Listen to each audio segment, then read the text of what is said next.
Types मतलब call apply bind, हाँ देखेंगे इसको थोड़ा लास्ट में क्योंकि ये थोड़ा सा कॉम्प्लेक्स टॉपिक है। उससे पहले कुछ बेसिक समझते हैं, जैसे equality operator, type of, non, is non, ठीक है, ये सारी चीजें। So let's create an example of index.js and I can run it using nodemon index.js। ठीक है, npx का यूज किया मैंने क्योंकि मेरे पास nodemon इंस्टॉल नहीं है ग्लोबली, तो मैं npx का यूज करके nodemon को यूज कर सकता हूँ बिना इंस्टॉल किए। npx का मतलब होता है नोड पैकेज एग्जीक्यूटेबल। तो अगर आपके पास ये नहीं है तो npx क्या करेगा, चेक करेगा nodemon है क्या। अगर नहीं है तो उसको डाउनलोड करेगा और इमीडिएटली उसकी हेल्प से जो नेक्स्ट कमांड है उसको रन करेगा। तो पहले nodemon डाउनलोड हुआ एंड देन उसके बाद index.js रन हो गया। ठीक, तो ये रहा index.js। स्क्रीन विजिबल है, फॉन्ट साइज छोटा तो नहीं है। ठीक, तो यहाँ पे पहले समझते हैं इक्वालिटी ऑपरेटर। तो अगर मैंने यहाँ पे लिखा console.log 1 = 1, तो ये इक्वल है, बाय ट्रू। ठीक है, लेकिन अगर मैं लिखता हूँ 1 = सिंगल कोट में या फिर डबल कोट में 1, तो भी यहाँ पे ट्रू आता है। ठीक है, अगर मैं यहाँ पे यूज करता हूँ ट्रिपल इक्वल तो यहाँ पे फॉल्स आता है। ठीक है, तो दोनों में क्या डिफरेंस है, दोनों में एक बेसिक सा डिफरेंस है कि जब आप ट्रिपल इक्वल यूज करते हो तो ये टाइप्स भी चेक करता है कि जो वैल्यू को आप कंपेयर कर रहे हो उसका टाइप क्या है।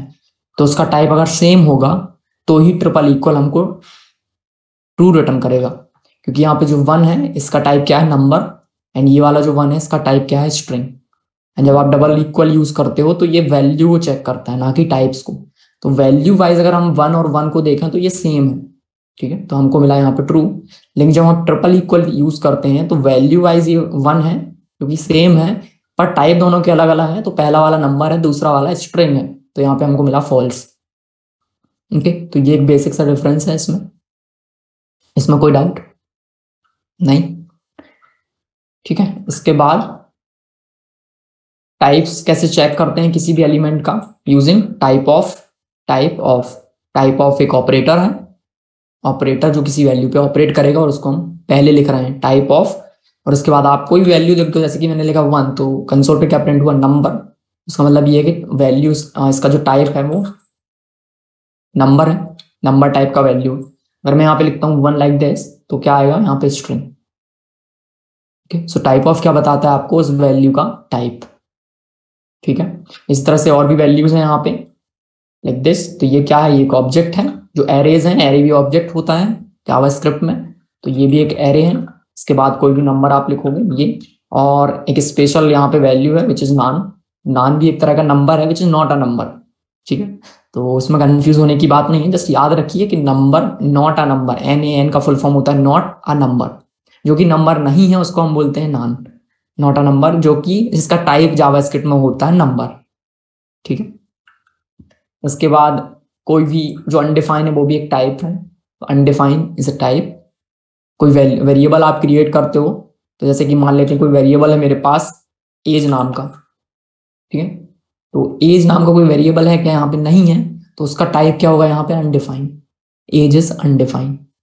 ठीक, लेकिन जैसे ही मैं कोई वेरिएबल क्रिएट करता हूँ यहाँ पे const age is equals to 12, तो अब एज का टाइप क्या होगा, नंबर। ठीक, तो ये हो गए बेसिक टाइप्स। फंक्शन का टाइप क्या सर? यस सर बोल रहा हूँ कि फंक्शन का टाइप क्या है सर, अगर कोई भी फंक्शन है तो? किस चीज का, फंक्शन का टाइप, फंक्शन, एक मिनट कोड में देख लेते हैं।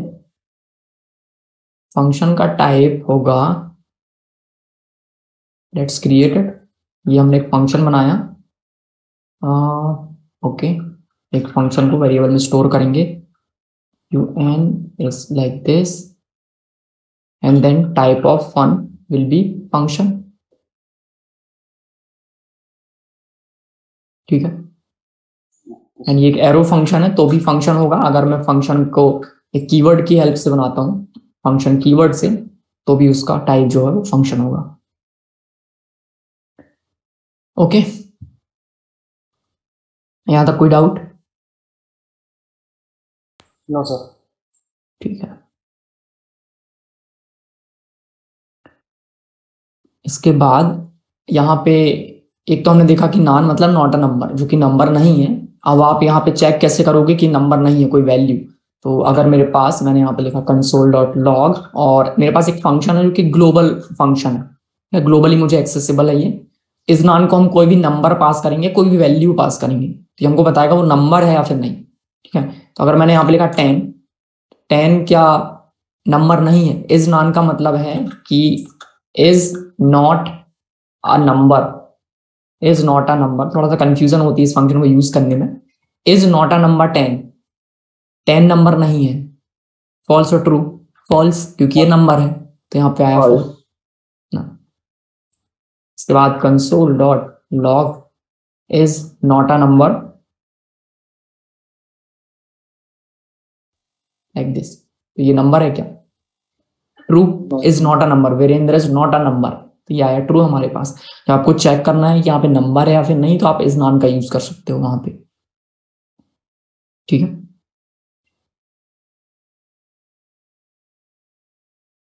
और अगर जनरली आपके पास, मतलब अगर इज नॉन ना होता तो क्या तरीका है चेक करने का कि कोई वैल्यू नंबर है या फिर नहीं?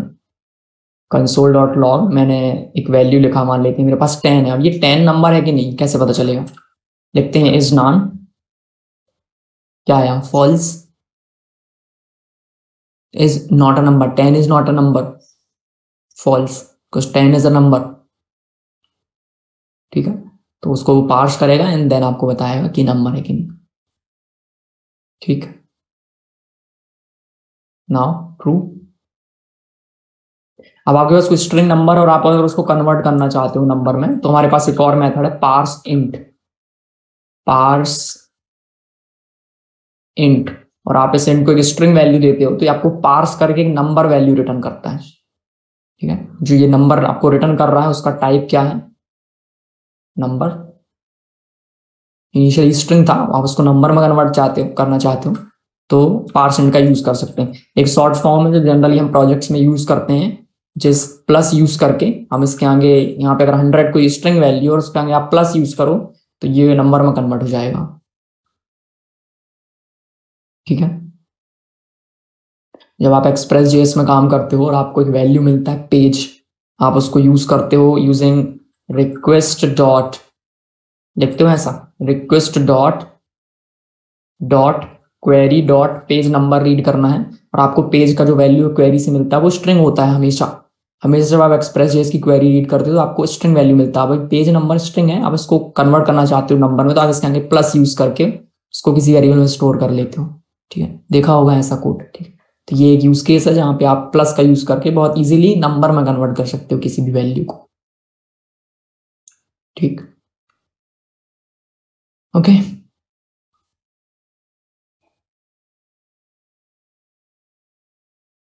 ठीक है, set time out and set interval क्या करता है, बताएगा कोई?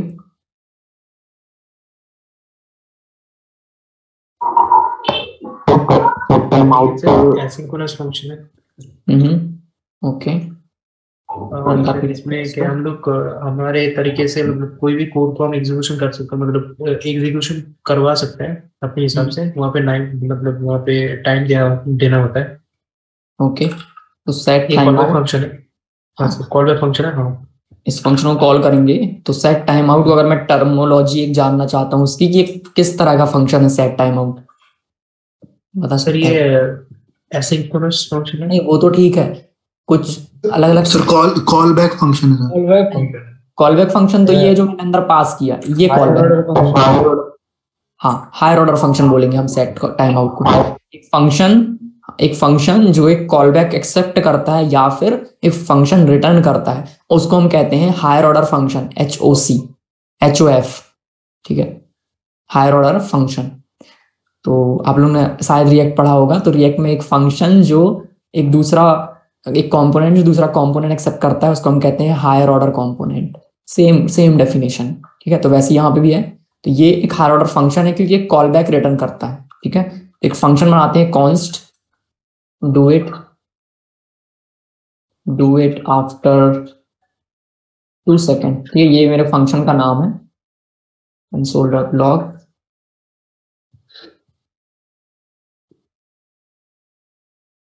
After 2 second. Set time out को एक फंक्शन पास करेंगे, फंक्शन पास किया एंड कॉमा करके दूसरा वैल्यू पैरामीटर टाइम आउट जो कि होगा मिली सेकेंड्स में। तो 2 सेकेंड का मतलब है 2000 मिली सेकेंड, 2000 मिली सेकेंड्स। तो इसका मतलब ये है कि 2 सेकेंड बाद ये फंक्शन कॉल होगा डूइंग दिस आफ्टर 2 सेकेंड्स। अब ये एक असिंक्रोनस फंक्शन है, इसका मतलब ये है कि आप जो भी कोड लिखते हो, मान लीजिए आपने लिखा 1 एंड इसके बाद हमने लिखा 1 के बाद 2 3 एंड 4, ये जो कोड है हम इसको बोलते हैं सिंक्रोनस कोड। मतलब एक लाइन के बाद दूसरी लाइन ही चलेगी, तीसरी लाइन तब तक नहीं चलेगी जब तक दूसरी लाइन कंप्लीट नहीं हो जाती। 1 2 3 एंड 4 लाइन से आया and set time out asynchronous का मतलब ये है कि इसके अगर आगे कुछ कोड लिखा हुआ है तो वो इस टाइम आउट का वेट नहीं करेगा कि 2 सेकंड तक रोकना है, ऐसा नहीं होगा।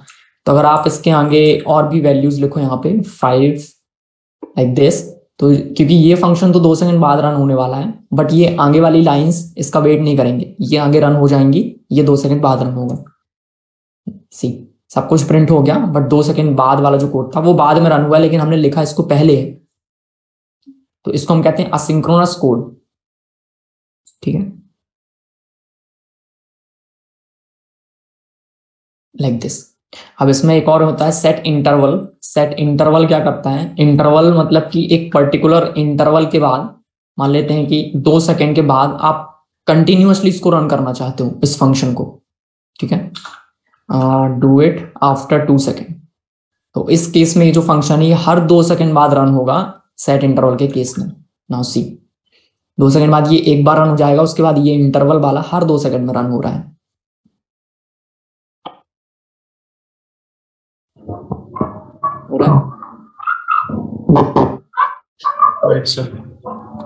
एक वॉच क्रिएट करते हैं, हर एक सेकंड में ये रन होगा और हम क्या करेंगे console.log new date dot to time string. ठीक है, हर एक सेकंड बाद ये टाइम को प्रिंट करेगा लाइक दिस। ठीक, एक काम और करते हैं, कंसोल डॉट क्लियर करते हैं।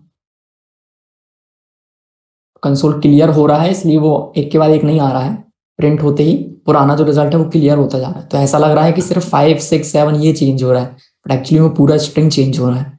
सर अगर हमको काउंटिंग प्रिंट करना हो 1 से लेकर 5 तक, हम चाहते हैं कि हर एक सेकंड में हर एक काउंटिंग प्रिंट हो, हमको एक ही बार सेट टाइम आउट यूज करना, तो कैसे यूज करेंगे उसको? सेट टाइम आउट एक ही बार यूज करना है और हर एक सेकंड बाद एक काउंटिंग प्रिंट होनी चाहिए, 1 उसके अगले सेकंड बाद 2 फिर 3। सेट इंटरवल यूज कर सकते हैं। सेट टाइम आउट सर एक बार आप करके बता थोड़ा ट्रिकी क्वेश्चन है, आप एक लूप लगा देते हो और लूप में आप इसको, ठीक है दिखाता हूँ, इसको करते हैं टर्मिनेट। ठीक है, ये हुआ, इसको भी करते हैं कमेंट। ठीक है, एक लूप लगाते हैं फॉर लूप, और फॉर लूप में let I is equals to 0, I plus I is less than 5 किया and then I plus plus. ठीक, console.log। हाँ, ये क्वेश्चन जनरली कभी कभी पूछ लिया जाता है, ये जो मल्टीपल चॉइस क्वेश्चंस होते हैं उसमें भी देखा होगा इसको। इसमें क्या करेंगे, मान लेते हैं हमने 1 को प्रिंट किया, तो 1 क्या हुआ, डायरेक्टली प्रिंट हुआ 0 1 2 3 4, बट हम इसको थोड़ा इंटरवल के बाद प्रिंट करना चाहते हैं, तो हम यहाँ पे एक इंटरवल सेट करेंगे, सेट टाइम आउट। ठीक, लाइक दिस। अब अगर मैं यहाँ पे 1000 लिखता हूँ तो ये 1 सेकंड बाद रन होगा, है ना। तो अगर मैं इसमें मल्टीप्लाई कर देता हूँ आई से, तो क्या होगा, पहला वाला टाइम आउट सेट होगा 0 मिली सेकेंड के लिए, दूसरा वाला 1 मिली सेकेंड 1 सेकेंड के लिए, दूसरा वाला 2 सेकेंड के लिए, फिर 3 सेकेंड, फिर 4 सेकेंड के लिए। ठीक है, नाउ इसके अंदर प्रिंट करते हैं console.log आई। नाउ सी क्या होगा, 0 1 2। ठीक है सर, थैंक यू सर। क्यों हो रहा, क्योंकि यहाँ पे टोटल कितने टाइम आउट्स होंगे, 5 टाइम आउट्स। पहला वाला टाइम आउट पहले चलेगा क्योंकि उसका समय कम होगा, दूसरा वाला उसके बाद चलेगा, उसके बाद तीसरा, उसके बाद चौथा, फिर 5वां। हाँ, your voice is not clear. Pawan तुम्हारी आवाज नहीं आ रही सर। हेलो यस सर, अगर लेट की जगह पे वेर कर दे? हाँ, तो ये ब्रेक हो जाएगा। अगर मैं यहाँ पे वेर करता हूँ तो हमेशा 5 प्रिंट करेगा। ऐसा क्यों? ग्लोबल वेरिएबल इसको हम आगे पढ़ेंगे। हाँ, इसके बाद जस्ट एक कॉन्सेप्ट देखेंगे स्कोप का। स्कोप क्या होता है? ठीक, ग्लोबल वेरिएबल नहीं, ये गलत चीज है। ग्लोबल वेरिएबल नहीं बोलेंगे, फंक्शनल स्कोप बोलेंगे इसको। तो अभी देखते हैं इसको। तो इसको करते हैं कमेंट। स्कोप के बारे में देखते हैं, स्कोप क्या होता है। ये जो खेल है ये सारा स्कोप का था यहाँ पे लेट एंड वेर में। ठीक है, स्कोप क्या होता है? बेसिकली स्कोप एक बाउंड्री है कि आपने एक बाउंड्री डिफाइन कर दी, इसके बाहर और इसके बाद कुछ भी नहीं, इसके पहले कुछ नहीं और इसके बाद कुछ नहीं, जो भी है उसके अंदर। ठीक है, जैसे हम यहाँ पे पढ़ रहे हैं तो हमारा एक स्कोप है कि हमको जावास्क्रिप्ट ही पढ़ना है। तो एक हमने बाउंड्री डिसाइड की हुई है कि इसमें को इसके अंदर ही रहना है। ये एक आसान भाषा हम इसको कहते हैं स्कोप। ठीक है, तो वैसे यहाँ पे भी होता है। अगर मैंने एक 2 कर्ली ब्रैकेट क्रिएट किए, ओपनिंग एंड क्लोजिंग, तो ये मैंने स्कोप क्रिएट कर दिया। ठीक है, ये सबसे आसान है ब्लॉक क्रिएट करना है। हमको इसको हम बोलते हैं कोड ब्लॉक। ठीक है, तो आप बिना किसी इफ एल्स के, बिना किसी फंक्शन के हम एक कोड ब्लॉक क्रिएट कर सकते हैं, जैसा कि मैंने यहाँ पर किया हुआ है। तो ये हो गया मेरा एक कोड ब्लॉक। अब मैं इसके अंदर अगर कोई वेरिएबल बनाता हूँ, फॉर एग्जाम्पल मैंने लिखा const A is equal to 90 console dot log A. ठीक है,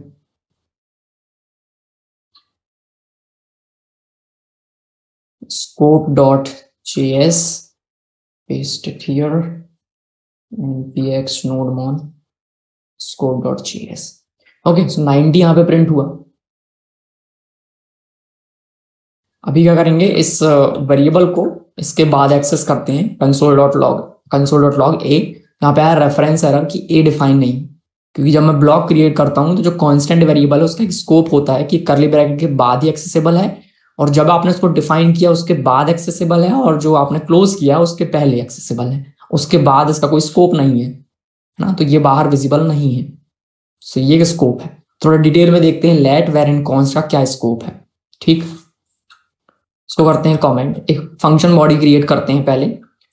तो एक फंक्शन, पहले लोकल स्कोप की बात करते हैं। एक मैंने यहाँ पे इफ ब्लॉक क्रिएट किया और इस फॉर लूप क्रिएट करते हैं। For let I is equals to 0, I is less than 1, I plus plus console dot log I. ठीक है, तो 0 प्रिंट हुआ ना। उसके बाद हम इसको एक्सेस करेंगे कंसोल डॉट लॉग आई। तो आई का रेफरेंस नहीं, क्योंकि जब हमने एक ब्लॉक क्रिएट किया तो ये जो आई है इस कर्ली ब्रैकेट के अंदर ही एक्सेसिबल है, और जहां आपने डिफाइन किया है उसके बाद। ठीक है, तो ये हो गया लेट का केस, कि जो लेट है वो लोकल स्कोप क्रिएट करता है। अभी मैं लोकल स्कोप बोल रहा हूँ, जो इफ एल्स फॉर या फिर डायरेक्टली आपने कर्ली ब्रैकेट क्रिएट किया तो वो क्रिएट करता है लोकल स्कोप। तो ये हो गया लोकल स्कोप का एग्जांपल। सो लेट का स्कोप क्या है? Local scope, local scope. ठीक, सेम चीज कॉन्स्ट के साथ भी है। कॉन्स्ट, इसको कर लेते हैं कॉन्स्ट लाइक दिस। कॉन्स्ट को असाइन नहीं कर सकते तो यहाँ पे एरर आएगा इसके साथ। तो एक काम करते हैं, इसके अंदर बनाते हैं const C is equals to 90, और सी को भी प्रिंट किया और बाहर सी को प्रिंट किया। तो बाहर एक्सेसिबल नहीं होगा सी, बट अंदर एक्सेसिबल होगा यहाँ पे। ठीक है, तो अगर मैं इसको कमेंट करता हूँ, now everything is fine. Okay, so const और लेट दोनों लोकल स्कोप क्रिएट कर रहे हैं। अब बात करते हैं वेर के बारे में। ठीक है, सो जब मैं अगर मैं यहाँ पे कर देता हूँ वेर और हम इसको बाहर प्रिंट करते हैं लाइक दिस, तो वेर, तो ये बाहर एक्सेसिबल है। तो वेर क्या करता है? फंक्शनल स्कोप क्रिएट करता है, बट यहाँ पे कोई फंक्शन नहीं है ना। तो अभी आपको दिख नहीं रहा, बट फंक्शन है यहाँ पे। एक काम करते हैं, इसको एक फंक्शन के अंदर रैप करते हैं, फंक्शन एबीसी, एंड इसके अंदर हमने इसको पेस्ट किया। वेर हमने यहाँ पे क्रिएट किया, और ये जो है इसको हमने यहाँ पे मूव किया, और एक और बाहर मूव करते हैं यहाँ पे। ठीक, एंड देन एबीसी को कॉल कर लेते हैं लाइक दिस। तो क्या हुआ? 1 प्रिंट हुआ। तो वेर को मैंने कहाँ पे डिफाइन किया? फॉर के अंदर, लेकिन मैं उसको फॉर के बाहर भी एक्सेस कर सकता हूँ।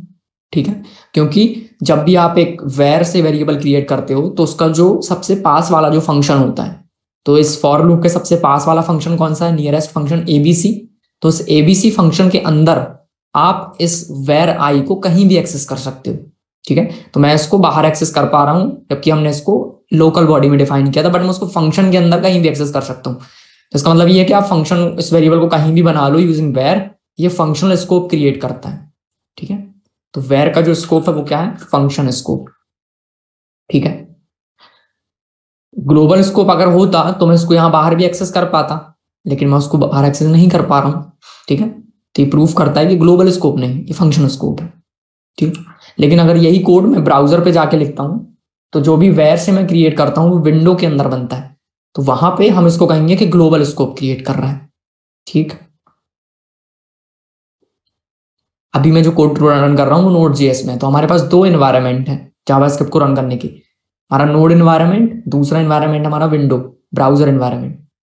तो वहां पे आप इसको कह सकते हो कि ग्लोबल है, लेकिन नोड जेएस के केस में ये ग्लोबल ऑब्जेक्ट नहीं है, ये फंक्शनल स्कोप क्रिएट करके वहां पे वेरिएबल बन रहा है, ठीक। ब्राउजर में अगर आप ग्लोबल ऑब्जेक्ट की बात करो तो आपका जो विंडो ऑब्जेक्ट है वो ग्लोबल ऑब्जेक्ट होता है, लेकिन नोड जेएस में ग्लोबल एक्सेस करने के लिए ग्लोबल नाम का एक वेरिएबल है, तो ये रहा ग्लोबल, ठीक है, लाइक दिस।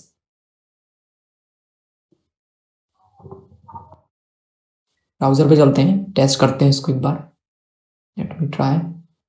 क्या होगा अगर मैं यहाँ पे बनाऊं var age is equals to 90 and then जो विंडो ऑब्जेक्ट है हम उसको प्रिंट करें, तो विंडो के अंदर एज ऑब्जेक्ट आया। मैंने यहाँ पे क्या प्रूफ किया कि जब मैं वेर से एक वेरिएबल बना रहा हूं तो वो विंडो के अंदर जा रहा है डायरेक्टली, सी, और विंडो हमारा ग्लोबल ऑब्जेक्ट है। तो अगर ये सेम चीज नोड जेएस में भी सही होता ना, तो क्या होता कि जब मैं वेर से कोई वेरिएबल बनाता तो वो ग्लोबल के अंदर होता, लेकिन ऐसा नहीं होता है, वो फंक्शनल स्कोप होता है फंक्शन के अंदर। लेकिन अगर मैं ब्राउजर के अंदर एक फंक्शन के अंदर वेर से बनाता हूं तो वो उस फंक्शन के लिए फंक्शनल स्कोप क्रिएट करेगा, ना कि ग्लोबल। क्या समझे? एक फंक्शन बनाया मैंने यहाँ पे एबीसी नाम का, और इसके अंदर मैंने लिखा var A B is equals to like this, window dot A B को एक्सेस किया तो अनडिफाइंड। तो अगर मैं इस वेरिएबल को फंक्शन के अंदर बनाता हूं तो इसका स्कोप क्या रहेगा? Functional scope. लेकिन अगर मैं ओपनली बनाता हूं डायरेक्टली कोई स्क्रिप्ट के अंदर तो वो होगा ग्लोबल, ठीक है।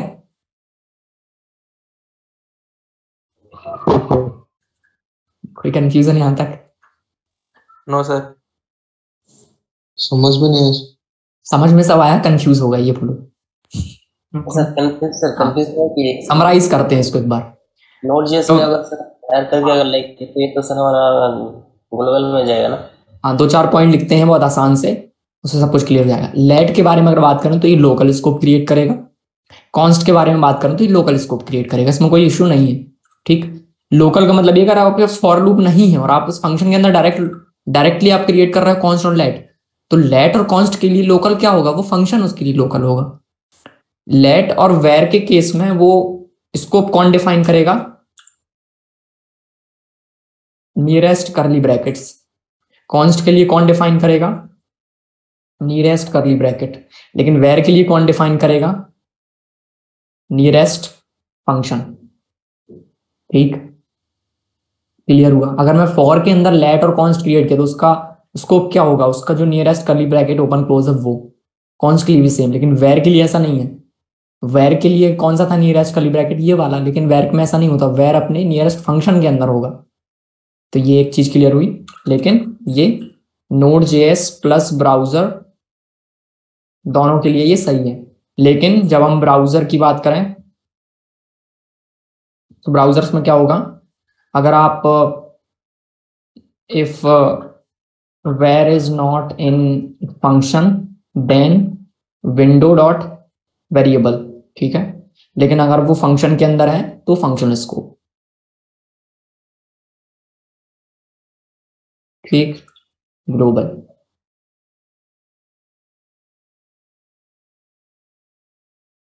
ये है कहानी स्कोप की। यहां तक कोई डाउट?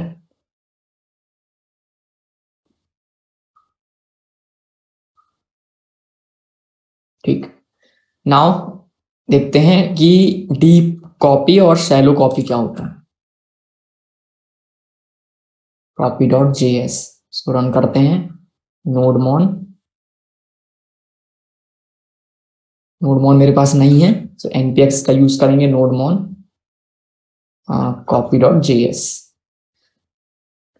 क्या होता है डीप कॉपी और शैलो कॉपी? तो डीप कॉपी का मतलब है डीप कॉपी, शैलो का मतलब है ऊपर ऊपर से कॉपी। ठीक, क्या मतलब है इसका? तो अगर मैंने यहाँ पे एक ऑब्जेक्ट बनाया है, स्टूडेंट ऑब्जेक्ट, और इसके अंदर हमने लिखा एड्रेस ऑब्जेक्ट बनाया, इसके अंदर है city is equals to JBP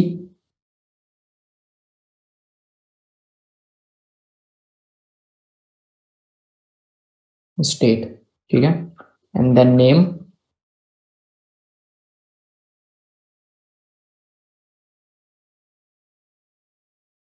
ठीक। अब इसको मुझे कॉपी करना है, कॉन्स्ट स्टूडेंट कॉपी। कैसे करेंगे कॉपी इसको? एक तरीका है हमारे पास स्प्रेड ऑपरेटर, है ना, स्प्रेड ऑपरेटर से कॉपी कर सकते हैं। तो अगर स्प्रेड ऑपरेटर से मुझे इस स्टूडेंट की कॉपी क्रिएट करनी है, तो पहले एक एम्प्टी ऑब्जेक्ट बनाएंगे और एम्प्टी ऑब्जेक्ट के अंदर इसको हम स्प्रेड कर देंगे। स्प्रेड मतलब स्प्रेड, हाँ थ्री डॉट से लिखते हैं। हाँ, डॉट डॉट डॉट किया तो स्प्रेड हो जाएगा, मतलब इसके अंदर की सारी वैल्यूज जो यहाँ पे हैं ये सीधे कॉपी होके यहाँ आ जाएंगी ऐसे। ठीक, तो डॉट डॉट डॉट स्टूडेंट, तो इससे स्टूडेंट का कॉपी बन जाएगा। नाउ कंसोल डॉट लॉग करते हैं दोनों ऑब्जेक्ट को, पहला student object and then student copy. हो गया कॉपी को।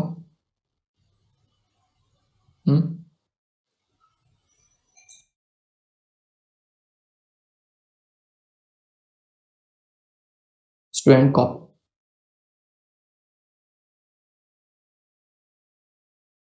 ठीक, ये रहा। अभी क्या करते हैं कि स्टूडेंट को कॉपी करने के बाद हम अगर स्टूडेंट के एड्रेस का जो सिटी है उसको हम चेंज करें तो क्या होगा? मैंने स्टूडेंट का सिटी चेंज किया था लेकिन कॉपी का सिटी भी चेंज हो गया। ये ऐसा इसलिए हो रहा है क्योंकि ये सैलो कॉपी।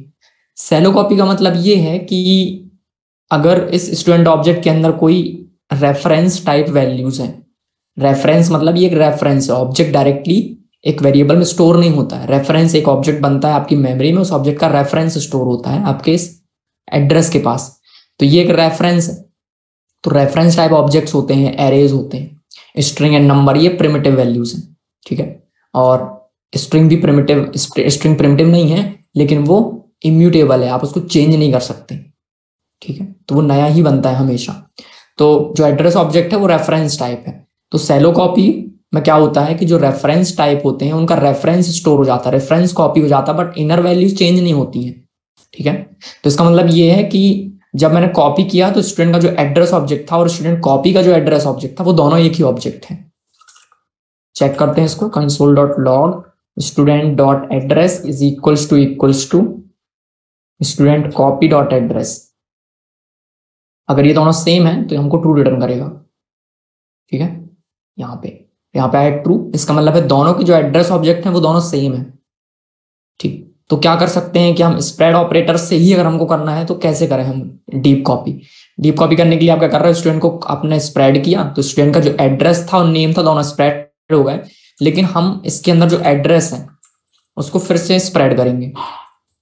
एक ऑब्जेक्ट बनाया और इसके अंदर हम जो स्टूडेंट का जो एड्रेस ऑब्जेक्ट है उसको स्प्रेड करेंगे दोबारा, लाइक दिस। तो इस केस में क्या होगा, जो कॉपी का जो एड्रेस ऑब्जेक्ट है वो एक नया ऑब्जेक्ट होगा ना। अब मैं अगर इक्वालिटी चेक करता हूं तो क्या आया यहाँ पे, फॉल्स। और इस केस में अगर मैंने अपडेट किया तो दूसरा वाला अपडेट नहीं हुआ क्योंकि वो एक नया ऑब्जेक्ट था, सेम रेफरेंस नहीं था। ये समझ में आया सर? हेलो सर, स्ट्रिंग तो सर प्रिमिटिव है ना सर? प्रिमिटिव है पक्का? सर सर देखना primitive तो बड़ा कंफर्म कर लेते हैं, 1 minute. String non primitive.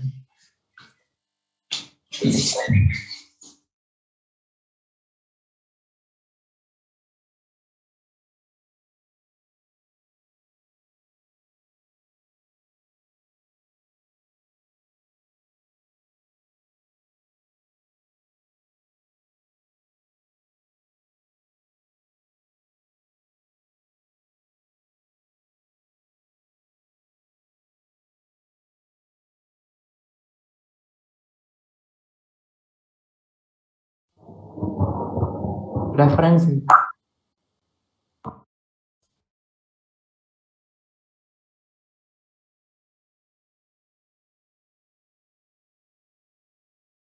literal is a string primitive. String primitive returns a new wrapper object.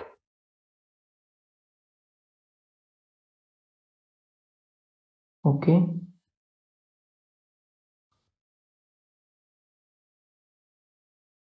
Okay ठीक है, प्रिमिटिव है, लेकिन 2 तरह की वैल्यूज होती है हमारे पास।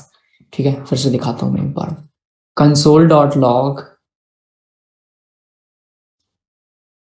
console.log टाइप ऑफ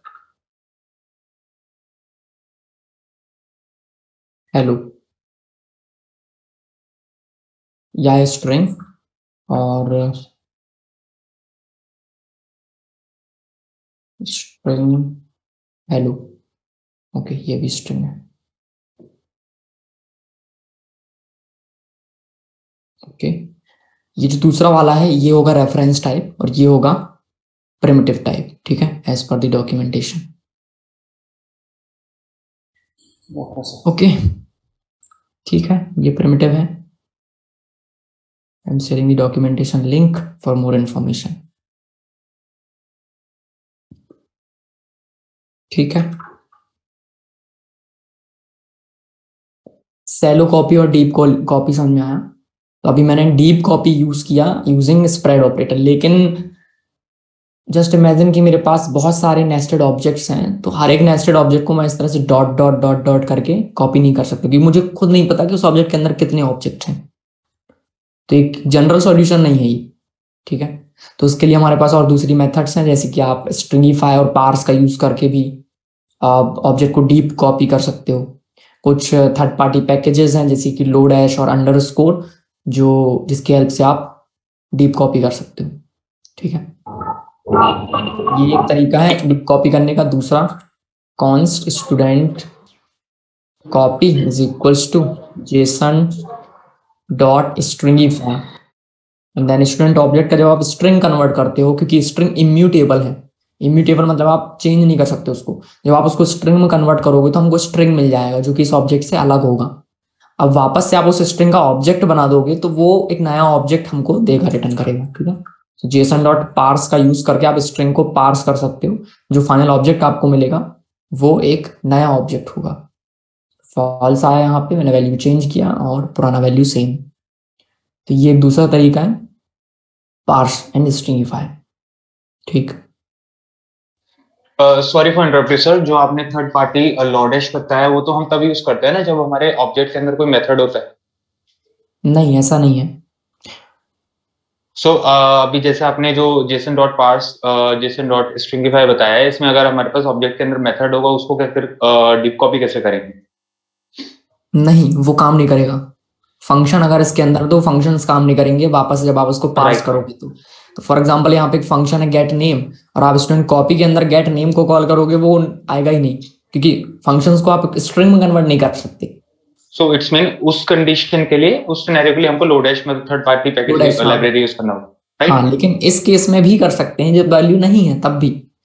एक्चुअली इसमें थोड़ा सा डिफरेंस ये होता है कि वो जो मेथड्स को स्ट्रिंग में कन्वर्ट करके उसको कन्वर्ट नहीं कर, कॉपी नहीं करते हैं। हाँ हाँ, तो थोड़ा सा उसमें बेनिफिट मिलेगा कि थोड़ा सा मुझे ऐसा लगता है कि वो फास्ट होगा। उसमें रिकर्सिवली वो उसको कॉपी करते हैं। वो जो मेथड है, ये एक छोटा सा ऑब्जेक्ट है, जब एपीआई का रिस्पॉन्स मिलता है आपको तो उसमें बहुत बहुत बड़ा ऑब्जेक्ट होता है, लिटरली बहुत बड़ा ऑब्जेक्ट। तो आप उसको कन्वर्ट कर रहे हो स्ट्रिंग में और वापस से ऑब्जेक्ट में कन्वर्ट कर रहे हो, तो ये थोड़ा सा एक बिग टास्क होता है। सो अगर बड़ा ऑब्जेक्ट होगा देन जो थर्ड पार्टी आपने लोडेश हाँ। बताया वो बेनिफिशियली होगा, राइट? हाँ हाँ। और अभी लेटेस्ट एक फंक्शन आया हुआ है जेसन स्ट्रक्चर्ड क्लोन करके, नाम सुना होगा, स्ट्रक्चर्ड क्लोन, ये रहा स्ट्रक्चर्ड क्लोन। तो ये जेसन डॉट पार्स से अलग है, ठीक है, लेकिन इसमें प्रॉब्लम क्या है, प्रॉब्लम ये है, जब भी डॉक्यूमेंटेशन देखते हैं ये जरूर देखें, ब्राउजर कंपेटेबिलिटी। एक बार मैंने एक नया मेथड यूज कर लिया था एरे का, इंडेक्स ऑफ, और वो ब्राउजर में चल नहीं रहा था। तो जैसे इंक्लूड्स मेथड है एरे का, वो हर ब्राउजर में नहीं चलता, तो ये सब चीजें देख के हमको कोड करना होता है कि ये कौन से ब्राउजर में नहीं चल सकते। इसमें ओपेरा और सफारी में इन वर्कर्स में ये जो मेथड है ये अवेलेबल नहीं है। इसके पुराने ब्राउजर्स में हो सकता है कि ये वाला मेथड काम ना करे।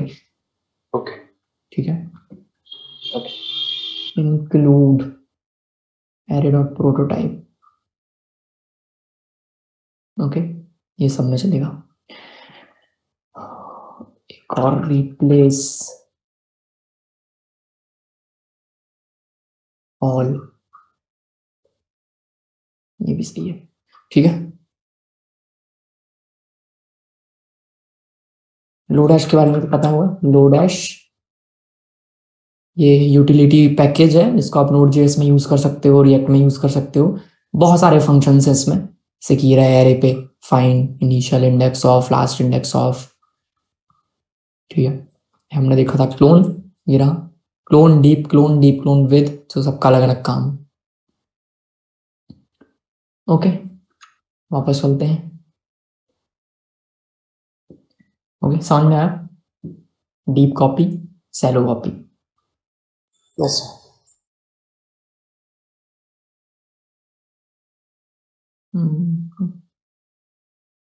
मैप एंड फिल्टर पता है? एरेज पे बात करते हैं, एरेज बहुत इंपॉर्टेंट है। Arrays npm npx nodemon index dot। अब एरे के जो मेथड्स हैं वो पता तो सबको होता है कि कैसे काम करते हैं, बट अगर आपको एक प्रॉब्लम दे दिया जाए तो आप उस मेथड का यूज करके सॉल्व नहीं कर पाते, ये प्रॉब्लम होती है जनरली, है ना। तो ये आपको पता होना चाहिए कि कौन सी मेथड का यूज कब करना है, ठीक है। फॉर एग्जाम्पल मेरे पास एक एरे है जिसमें नंबर्स हैं, ठीक, इसमें 1 2 3 4 5 6 ये नंबर्स हैं, और आपको इसको चेंज करना है। आप पहले इटरेट करते हैं, तो इटरेट करना है तो आप सिंपली फॉर लूप का यूज कर सकते हो, फॉर ईच का यूज कर सकते हो, ठीक है, जो कि एरे में अवेलेबल है। नंबर्स डॉट फॉर ईच, और ईच क्या करता है, एक फंक्शन एक्सेप्ट करता है, और इस फंक्शन को मिलती हैं 3 वैल्यूज। पहला वैल्यू होगा करेंट आइटम, एक एक आइटम पे इटरेट कर रहे हैं हम, उसके बाद दूसरा वैल्यू होगा इसका इंडेक्स, और तीसरा वैल्यू होगा वो एरे खुद, ठीक है। क्योंकि जावास्क्रिप्ट बहुत फ्लेक्सिबल है, तो हमको अगर थर्ड का जरूरत नहीं है तो हम उसको रिमूव कर सकते हैं। तो जनरली हम इन 2 का यूज करते हैं, थर्ड वाली की जरूरत नहीं पड़ती है, क्योंकि उस एरे को अगर एक्सेस करना तो एरे को डायरेक्टली यहाँ से भी एक्सेस किया जा सकता है नंबर लिख के। तो कंसोल डॉट लॉग, एक एक आइटम को प्रिंट करते हैं तो प्रिंट हो गया, इंडेक्स को प्रिंट करते हैं, प्रिंट हो गया। तो इस तरह से आप किसी एरे पे इटरेट कर रहे हो, ये एरे को चेंज नहीं करता है, ठीक। फॉर ईच आप सिर्फ इटरेट कर रहे हो, आप एग्जिस्टिंग एरे पे कुछ भी चेंजेस नहीं कर रहे हो।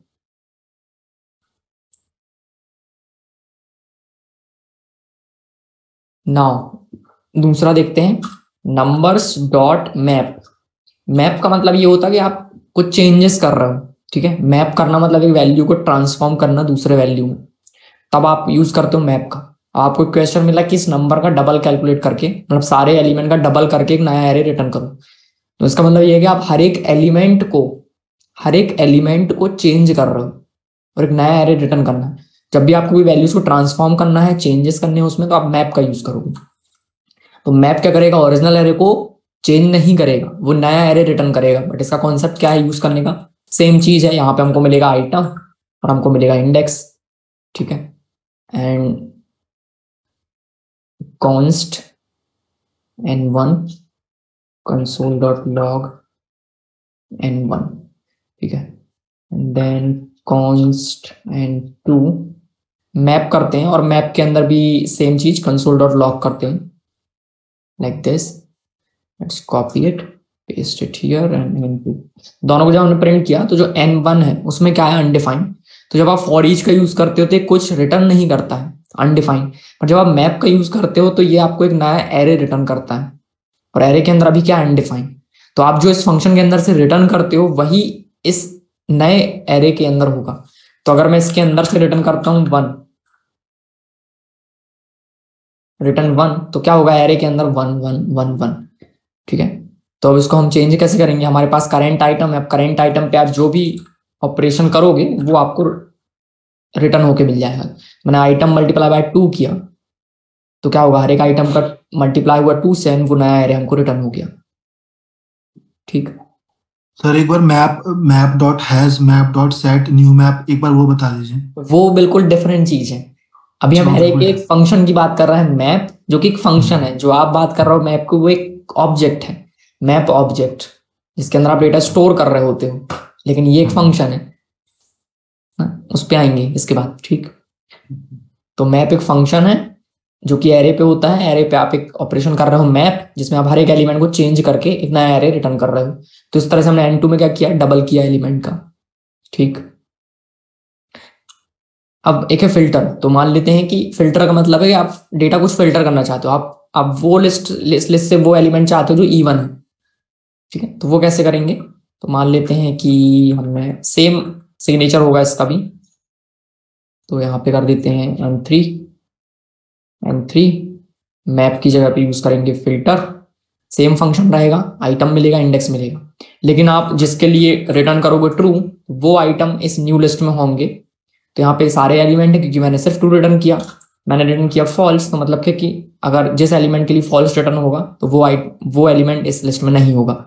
तो रिटर्न किया फॉल्स, हर वैल्यू के लिए फॉल्स रिटर्न होगा, तो n3 में एक भी एलिमेंट नहीं।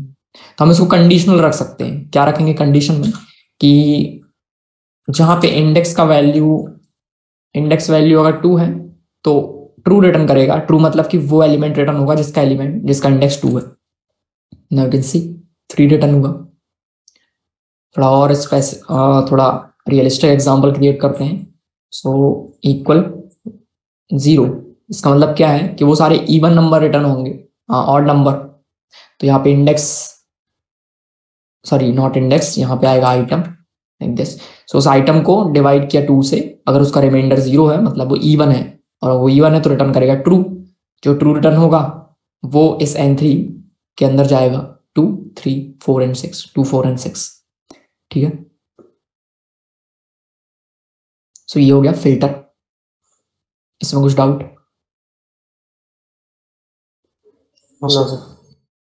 अब एक मेथड है रिड्यूस, जो कि बहुत इंपॉर्टेंट है और थोड़ा सा कंफ्यूजिंग है। कॉन्स्ट मान लेते हैं कि मुझे रिड्यूस का मतलब क्या है। रिड्यूस का हिंदी मीनिंग होता है कम करना, है ना। तो आपके पास जो एरे है उसमें कितने एलिमेंट्स हैं, 6 एलिमेंट्स हैं। आप इस एरे को रिड्यूस करके सिर्फ सिंगल वैल्यू रिटर्न करोगे, है ना। तो आप एरे के 6 एलिमेंट्स को रिड्यूस करना चाहते हो टू दी सिंगल वैल्यू। तो जब भी ऐसा कुछ क्वेश्चन आए कि जहां पे आप एक लिस्ट में इटरेट करके और उसका आउटपुट सिंगल वैल्यू आ रहा है, इसका मतलब है कि रिड्यूस है वो। ठीक, फॉर एग्जांपल नंबर्स का सम कैलकुलेट करो। अब नंबर का जो सम होगा एक वैल्यू होगी, और आप 5 वैल्यू की एक वैल्यू बना रहे हो, मतलब कि आप रिड्यूस कर रहे हो। तो डेफिनेटली यहाँ पे रिड्यूस यूज करना चाहिए। Let's use it. Const some is equals two numbers dot reduce. अब रिड्यूस काम कैसे करता है,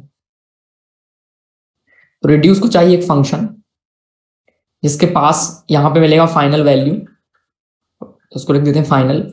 उसको मिलेगा एक एक आइटम मतलब एरे का एक एक आइटम, एंड देन उसके बाद मिलेगा इसको इंडेक्स लाइक दिस।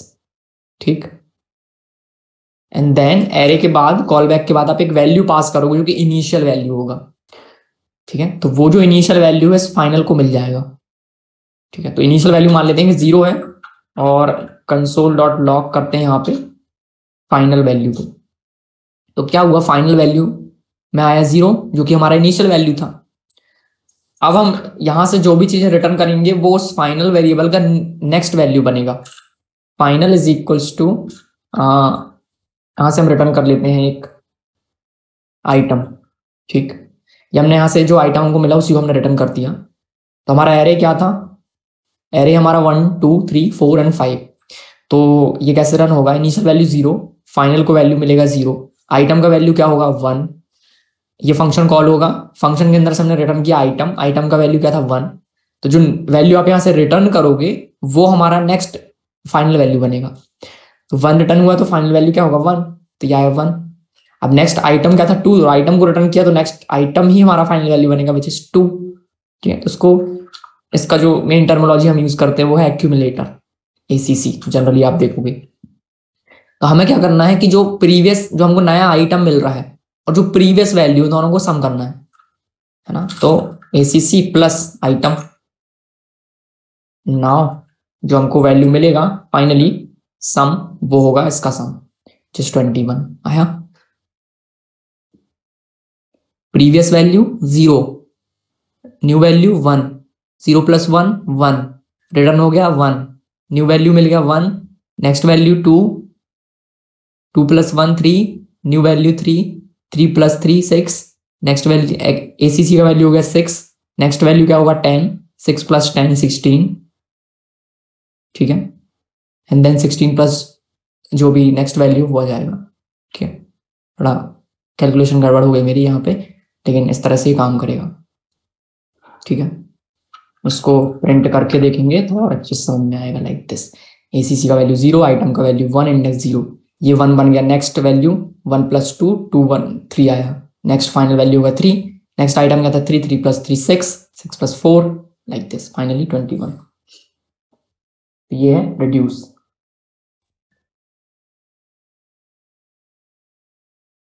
यहाँ कोई डाउट, एरे की किसी मेथड में डाउट? नहीं सर। अब जैसे फिल्टर काम करता है वैसे ही फाइंड काम करता है। ठीक है, सो मान लेते हैं कि हमको इसमें फाइंड करना है एक एलिमेंट जिसका वैल्यू 6 है। ठीक है, इज 6 इज इक्वल्स टू, हमने लिखा नंबर्स डॉट फाइंड, फाइंड को फिर से मिलेगा यहाँ पे एक call back, same signature call back का एक एक आइटम हमको मिलेगा। इंडेक्स का हमको यूज नहीं है तो उसको हम इग्नोर करेंगे। अब इसके अंदर से अगर आप रिटर्न करते हो ट्रू, तो इसका मतलब है कि जिस वैल्यू के लिए आप यहां से ट्रू रिटर्न कर रहे हो वो वैल्यू हमको मिलेगा इस 6 नाम के वेरिएबल में। तो हमको यहाँ पे कंडीशन लगानी है कि अगर आइटम का वैल्यू इक्वल इक्वल 6 है तो यहाँ पे हमको वो वैल्यू मिल जाएगा, इज 6, लाइक दिस आया 6। तो इस तरह से आप वैल्यू फाइंड करते हो।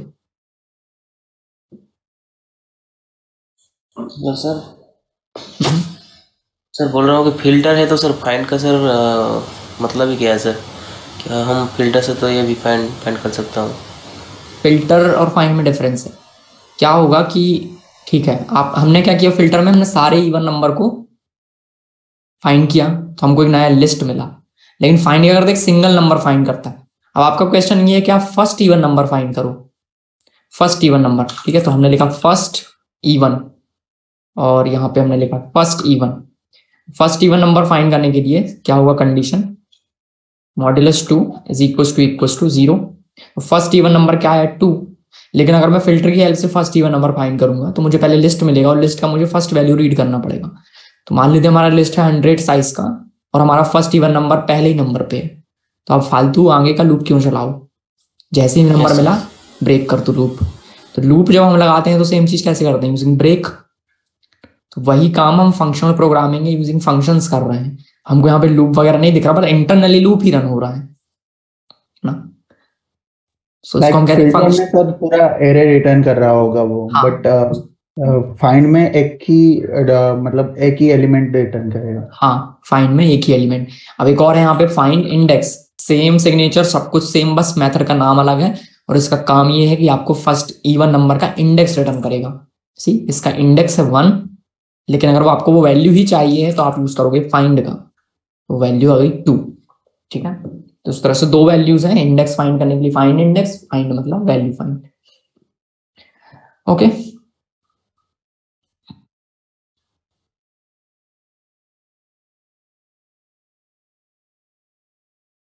कोई डाउट यहां तक? नहीं सर। Okay, now स्ट्रिंग बनाने का एक तरीका है टेम्पलेट लिटरल, पता है? template.js, देखते हैं इसको। Yes sir, by using Yes, sir, basic. yes, sir, back to the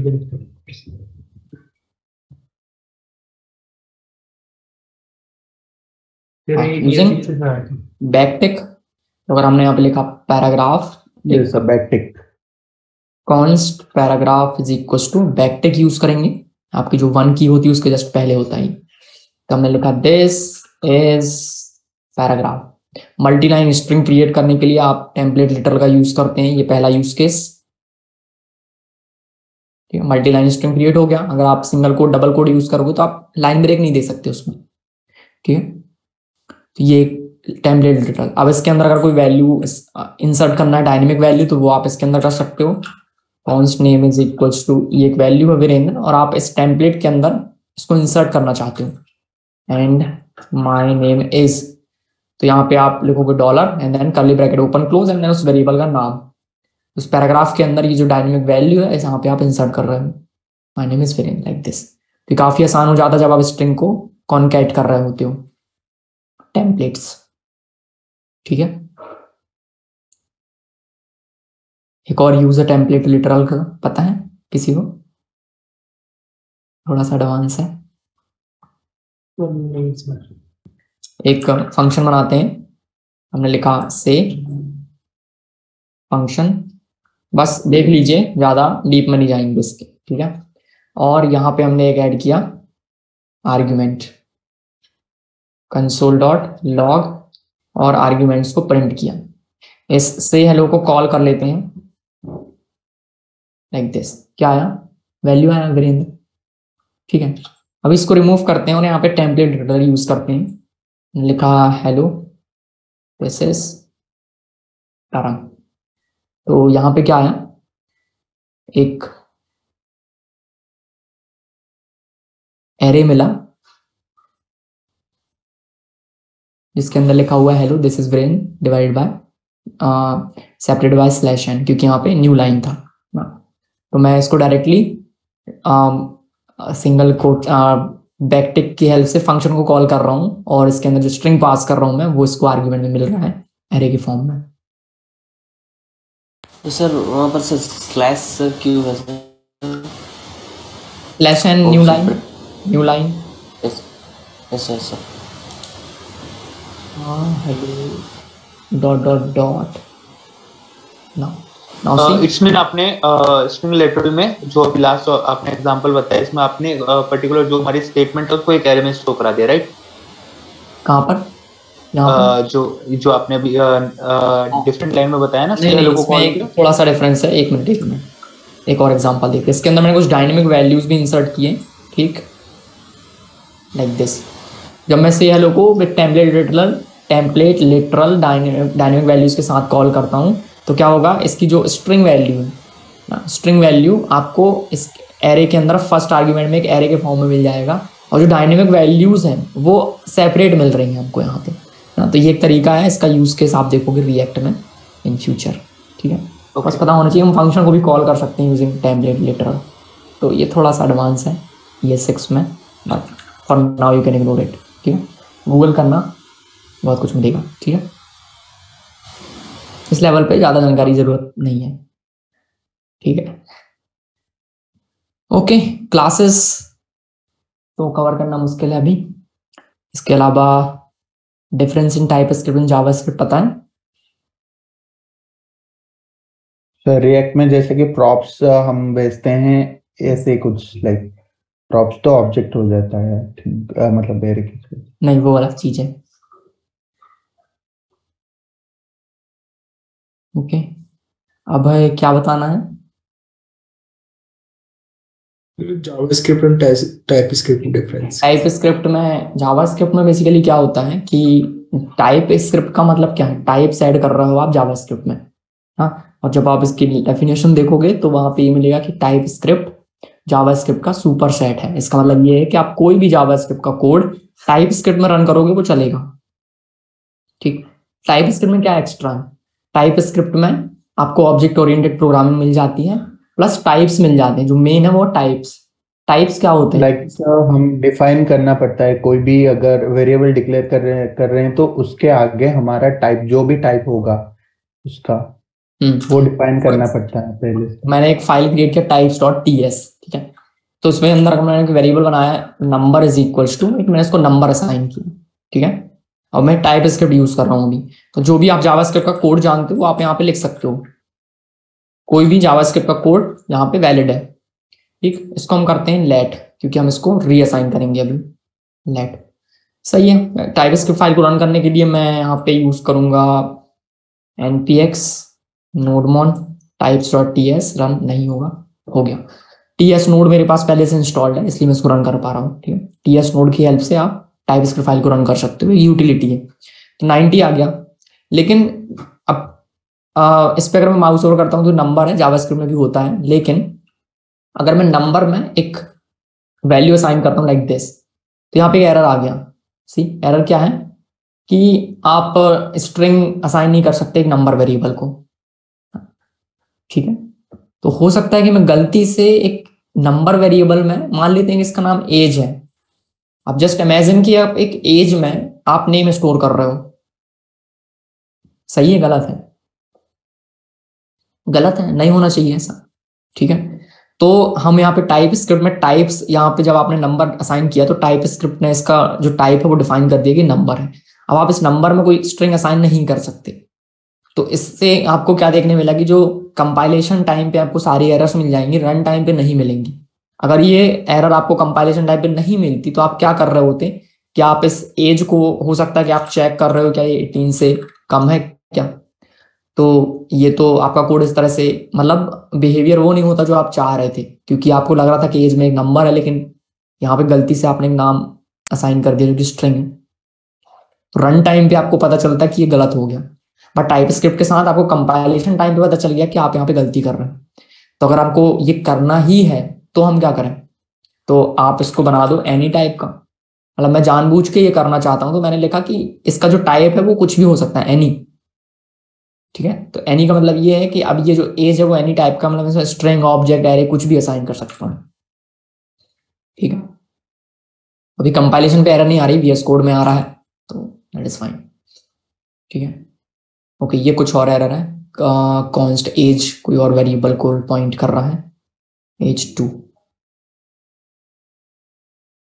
कोई एरर नहीं, ठीक है। तो इस तरह से आप टाइप स्क्रिप्ट में टाइप्स ऐड करते हो और कंपाइलेशन टाइम पे आपको सारी एरर्स का पता चल जाता है, ठीक। अब ये जो जावास्क्रिप्ट कोड है, मतलब ये जो टाइप स्क्रिप्ट कोड है, ये जावास्क्रिप्ट में ही कन्वर्ट होता है एट द एंड, ठीक है।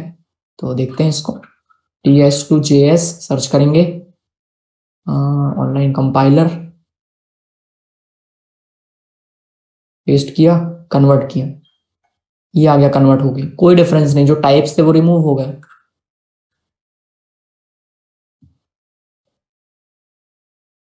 ठीक। नहीं, JS और TS में कोई ज्यादा डिफरेंस नहीं है, क्लासेस हैं, ऑब्जेक्ट ओरिएंटेड प्रोग्रामिंग ऐड हो जाती है, टाइप्स मिल जाते हैं, बस इसके अलावा कुछ ज्यादा नहीं। तो बड़े प्रोजेक्ट्स होते हैं वो आपको ज्यादातर टाइप स्क्रिप्ट में मिलेंगे, क्योंकि बड़ा प्रोजेक्ट जो होता है उसमें आप वैल्यूज को इमेजिन नहीं कर सकते, तो आधा काम आपका टाइप स्क्रिप्ट कर देता है। अब जैसे कि ये एज था, ठीक है, मुझे पता ये एनी है और मैंने कहा एज 2 एक स्ट्रिंग है, लेकिन अगर आप जावास्क्रिप्ट में होते तो आपको सजेशन नहीं मिलेंगे यहाँ पे, लेकिन टाइप स्क्रिप्ट में आपको सजेशन मिल सकते हैं। कैसे? एज 2 डॉट किया तो कोई सजेशन नहीं मिल रहा, क्योंकि VS कोड को पता है कि एनी है, लेकिन मैं चाहता हूं कि ये अब स्ट्रिंग है, तो मैं इसको कहूंगा एज स्ट्रिंग एंड देन हम लिखेंगे डॉट, क्या बात है, ये आया, अभी मुझे स्ट्रिंग के सजेशन मिलने लगे। तो टाइप स्क्रिप्ट बस डेवलपमेंट के लिए, रन टाइम पे इसका कोई भी इफेक्ट नहीं मिलेगा। Type script is for development, development for मतलब कि डेवलपर्स के लिए, तो ये मेरा काम आसान कर रहा है टाइप स्क्रिप्ट। मैंने कहा कि ये स्ट्रिंग है तो मुझे स्ट्रिंग के सजेशन मिलने लगे। अभी मैं अगर इसको बोल दूं कि ये डेट है, ये मैंने कहा इसको डेट है और ये मुझे डेट के सजेशन देने लगा, सी। सर मतलब ये हमारे इनपुट को स्टोर करके रख लेता है और फिर हमें उसी के बेस पे सजेशन देता है। नहीं, ऐसा कहना तो गलत होगा, स्टोर करना ये सारी चीजें नहीं, बस हमारा जो VS कोड है या कोई भी आप एडिटर यूज करो तो उसको एक इंटेलिजेंस मिल जाती है यूजिंग टाइप स्क्रिप्ट, क्योंकि और बस इतना ही है, कुछ ज्यादा नहीं है। रन होने में कोई फर्क नहीं पड़ेगा, सिर्फ डेवलपमेंट में फर्क पड़ेगा। कंपाइलेशन होगा तो आपको एरर्स नहीं मिलेंगी, दैट्स ऑल।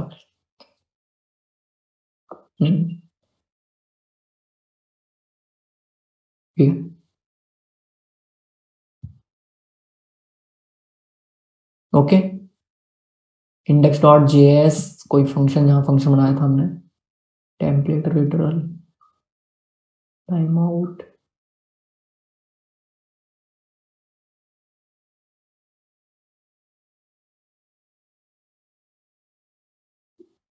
एक एग्जांपल और देखते हैं। फंक्शन से हेलो बोलना है किसको, एक यूजर को, और एक मैसेज देना है कंसोल डॉट लॉग यूजर, और मैसेज को हमने प्रिंट किया। अब क्या करेंगे कि से हेलो को कॉल करना है, और हमने से हेलो को कॉल कर दिया 12 और 23 के साथ, कोई इशू?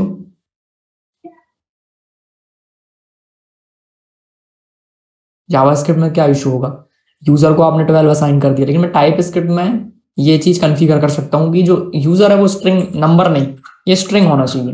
मैंने लिखा स्ट्रिंग, और जो मैसेज है वो भी स्ट्रिंग होना चाहिए, हमने लिख दिया स्ट्रिंग। तो एक तरीका है टाइप देने का, ठीक है, कोलन करके टाइप बताते हो आप उसका। तो अब से हेलो मुझे एरर दे रहा है कि जो 12 है वो नंबर नहीं है, वो स्ट्रिंग नहीं है। तो ठीक है, फिर हमको यहाँ पे स्ट्रिंग पास करनी पड़ेगी। तो आप बिना इस फंक्शन को देखे, आपको नहीं पता कि फंक्शन की डेफिनेशन क्या है, तो भी आप यहाँ पे आपको हिंट मिल जाएगा लाइक दिस कि argument of number is not assignable to the parameter type of string. ठीक है, अब आप 23 को स्ट्रिंग में रैप कर दो तो फिर ये नहीं बता पाएगा कुछ, क्योंकि आप जानबूझ के कर रहे हो। ठीक है, okay, that's all for the type script. मतलब बहुत कुछ है टाइप स्क्रिप्ट में, बट डिफरेंस के लिए बस इतना ही है। टाइप स्क्रिप्ट ऑब्जेक्ट ओरिएंटेड है। इसके बाद कुछ टाइपिंग के फीचर हैं, स्टैटिक टाइपिंग हम बोलते हैं। स्टैटिक टाइपिंग मतलब आप पहले ही कोड को रन करने से पहले ही आप डिफाइन कर दे रहे हो कि इस टाइप का वेरिएबल। ठीक है, थ्योरेटिकली आप इसको गूगल में सर्च करोगे तो बहुत सारे डिफरेंस मिलेंगे जो कि मैंने समराइज किए हुए हैं अभी। Okay, and finally type script run नहीं होती है, टाइप स्क्रिप्ट कंपाइल होती है जावास्क्रिप्ट में और देन जावास्क्रिप्ट रन होती है। ओके,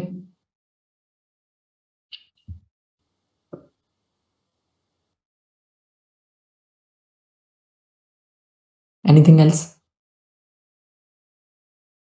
फिर इवेंट लूप समझा दीजिए एक बार। बहुत कॉम्प्लेक्स टॉपिक है। इवेंट लूप क्या होता है कि थ्योरेटिकली बता रहा हूँ, ठीक है, प्रैक्टिकली समझने के लिए थोड़ा समय लगेगा उसमें। इवेंट लूप एक तरह का कुछ है, क्या नाम तो समझ में नहीं आ रहा। तो जब आप कोई भी असिंक्रोनस टास्क करते हो, ठीक है, असिंक्रोनस टास्क मतलब कि जो बिहाइंड द सीन हो रहा है उसको कुछ समय लग रहा है होने में, कंप्लीट होने में, और कंप्लीट होने के बाद आपको पता चलना चाहिए कि कुछ वो जो टास्क वो कंप्लीट हो गया उसका रिजल्ट मिल जाए। ठीक है, तो ऐसे जो असिंक्रोनस टास्क हैं और उसके जो कॉल बैक्स होते हैं, टास्क होने में समय लग रहा है कुछ, लेकिन उसका जो कॉल बैक है वो कॉल कौन करेगा, तो यहाँ पे आता है इवेंट लूप। तो एक होता है इवेंट क्यू। ठीक, तो इवेंट क्यू क्या करता है, जब आपका जो टास्क है, आपने एक टास्क असाइन किया जावास्क्रिप्ट को कि ये जो असिंक्रोनस टास्क है सेट टाइम आउट मान लेते हैं, सेट टाइम आउट को करना है, तो जो उसका कॉल बैक फंक्शन है वो कॉल बैक फंक्शन जैसे ही सेट टाइम आउट का जो टाइम है वो खत्म होगा, उसका जो कॉल बैक फंक्शन है वो इवेंट क्यू में चला जाएगा। ठीक है, और वो इवेंट क्यू में तब तक रहेगा जब तक आपका स्टैक खाली नहीं हो जाता। ठीक है, सही बोल रहा हूँ? गलत बोली, स्टैक खाली नहीं जाता, ऐसा नहीं, ये सर सही बोल रहे हैं। इवेंट क्यू में वो जाएगा और नहीं, स्टैक खाली होने का वेट नहीं करेगा वो, तो वो चला गया आपके इवेंट क्यू में, और जो इवेंट लूप है वो आपकी इवेंट क्यू को देखता रहेगा। ठीक है, और जैसे इवेंट क्यू के अंदर एक टास्क आया तो इवेंट लूप क्यों बोल रहा है कि वो कंटिन्यूअसली लूप में है, वो देख रहा है इवेंट क्यू को, तो वो इवेंट क्यू में जैसे एक टास्क आएगा वो उसको उठा के स्टैक में डाल देगा। वो स्टैक में जाएगा, वो रन हो जाएगा, वापस से इवेंट लूप जो है वो क्यू को देखते रहेगा, क्योंकि अब इवेंट क्यू खाली है तो कुछ है नहीं, तो आपका कोड जो है स्टैक में जो भी कोड था वो रन होता रहेगा, जैसा कि हमने कंसोल.लॉग यहाँ पे किए हुए थे। कहाँ गया टाइम आउट में ये, तो मान लेते हैं 1 2 3 4, तो ये स्टैक में जाएगा, और जो सेट टाइम आउट आएगा तो 2 सेकंड, जैसे ही 2 सेकंड बीतेगा, जो 2 आफ्टर 2 सेकंड है, ये फंक्शन आपके इवेंट क्यू में चला जाएगा और इवेंट लूप इसको उठा के वापस से स्टैक में डाल देगा। तो क्योंकि तब तक ये सारी चीजें रन हो चुकी थी, जब तक 2 सेकंड हुए, इवेंट क्यू ने इसको वापस से स्टैक में पुश कर दिया, फिर ये 2 सेकंड बाद ये वाला फंक्शन रन हो गया। ये कहानी है। मगर सर अगर जैसे जो हमारे नॉर्मल लाइन है कोड, अगर वो बहुत सारी है और वो मोर देन 3 सेकंड ले रही है, हाँ, तब तो उसको वेट करना पड़ेगा ना कॉल स्टैक खाली होने का। किसको? ये जो आपने बताया ना इवेंट लूप वाला, वो इवेंट उसको स्टैक क्यू को देखता रहता है। हाँ हाँ, तो जब वो खाली होगा तभी तो डालेगा ना उसमें। हाँ हाँ, ये बात मैंने फिर से गलत बोली, स्टैक खाली होगा, इसमें मुझे थोड़ा सा कंफ्यूजन है, लेकिन ये जो आप बोल रहे हो ये एकदम 100% राइट है। अगर मैं लूप लगा दूं जो कि इनफाइनाइट चल रहा है, तो इवेंट लूप को मौका ही नहीं मिलेगा कि वो उसको स्टैक में डाले। इसका मतलब ये है कि वो उसको खाली होने का वेट करेगा। ठीक है, यस सर। इसको हम लोग ऐसे भी सर, हम लोग ऐसे भी बोल सकते हैं कि event loop is basically monitoring the call stack. हाँ, वही नजर रखे हुए उस पे, ताक रहा है उसको, दोनों को, इवेंट क्यू को और स्टैक दोनों को। स्टैक खाली हुआ, क्यू से उठाया। यानी एक और कॉन्सेप्ट होता है माइक्रो टास्क क्यू, जो प्रोमिसेस बेस्ड होता है, जो प्रोमिसेस के टास्क होते हैं वो उसमें जाता है ना। तो उस पे से थोड़ा इतना डिटेल में मुझे आइडिया नहीं है, बट थ्योरेटिकली हाँ ऐसा होता है।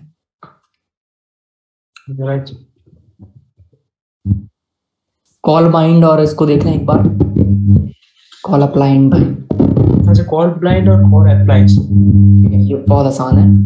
Call can you please go on mute power Mukesh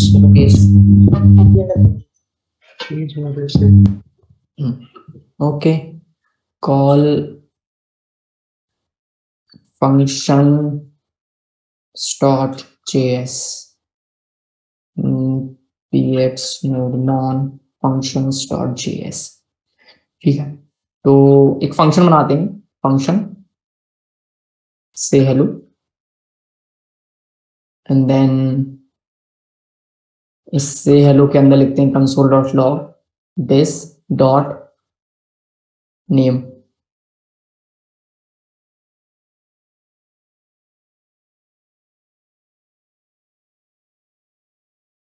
dot name hello. ठीक है, नाउ इस फंक्शन को कॉल करते हैं लाइक दिस। क्या आया? हेलो अनडिफाइंड, क्योंकि इस फंक्शन के अंदर दिस है, वो ऑब्जेक्ट नहीं है।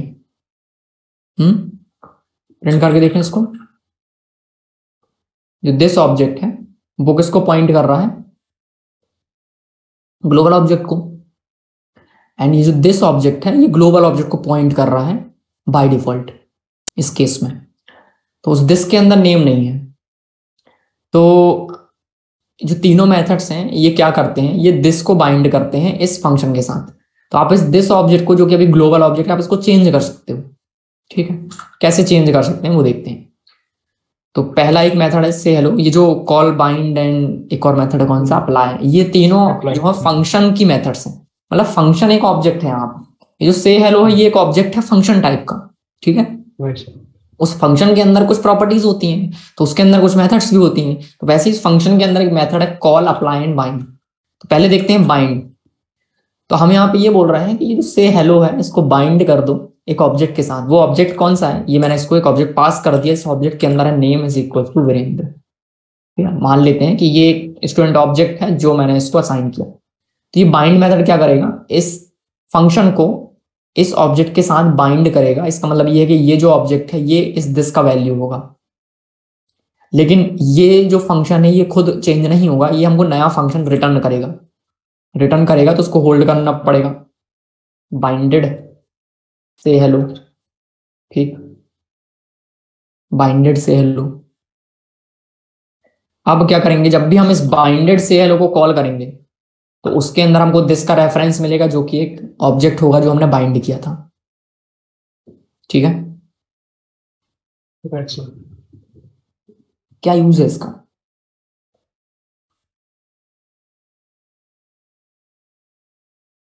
बाद में देखेंगे। दूसरा है एक और यहाँ पे, से हेलो डॉट कॉल। ठीक है, तो कॉल को आप पास करते हो एक ऑब्जेक्ट, फिर से पास करते हैं same, name is equal to like this.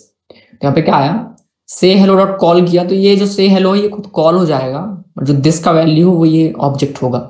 तो इस बार ये फंक्शन डायरेक्टली कॉल होगा with new object name is equal to Harsh. तो यहाँ पे आया हेलो हर्ष। बाइंड के केस में एक नया फंक्शन रिटर्न करता है, कॉल नहीं करता है। ठीक है, नाउ आप इससे हेलो को एक मैसेज देना चाहते हो कि हेलो की जगह पे कुछ मैसेज देना है। ठीक, मैसेज, तो इस केस में मैसेज क्या है, अनडिफाइन है।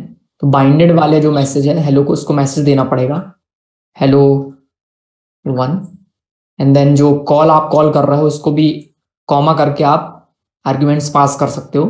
तो यहाँ पे हमने लिखा हेलो 2। ठीक है, तो आया हेलो 2। अगर इसके पास और भी मेथड्स हैं तो हेलो समथिंग एल्स, कोई वैल्यू आपने और पास की यहाँ पे, और उसकी वैल्यू हम कॉमा करके प्रिंट कर लेते हैं यहाँ पे लाइक दिस। तो यह भी अनडिफाइन है। जब बाइंडेड वाले को आप पास करोगे तो पहला आर्ग्यूमेंट, दूसरा आर्ग्यूमेंट, सिंपल है ये लाइक दिस। 32 आ गया यहाँ पे। अब कॉल के साथ आपने एक बाइंड ऑब्जेक्ट दिया जो जिसको बाइंड करना है, पहला आर्ग्यूमेंट कॉमा करके दूसरा आर्ग्यूमेंट, सिंपल। वैसे करके कॉमा तीसरा, कॉमा चौथा, इस तरह से मल्टीपल आर्ग्यूमेंट्स आप देते जाओगे, वो इसको असाइन होते जाएंगे। अब से हेलो डॉट अप्लाई करेंगे, तो अप्लाई को भी देना है एक बाइंड करने वाला ऑब्जेक्ट जिसको आप बाइंड करना चाहते हो, लेकिन इसको जो आप आर्ग्यूमेंट्स पास करोगे वो एरे के फॉर्म में करोगे। अब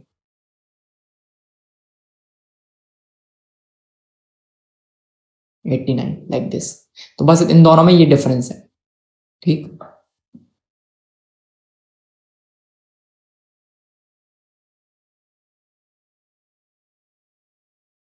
ठीक है,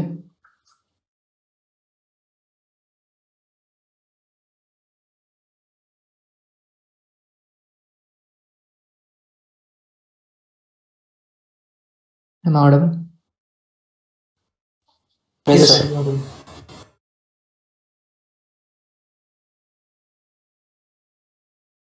okay,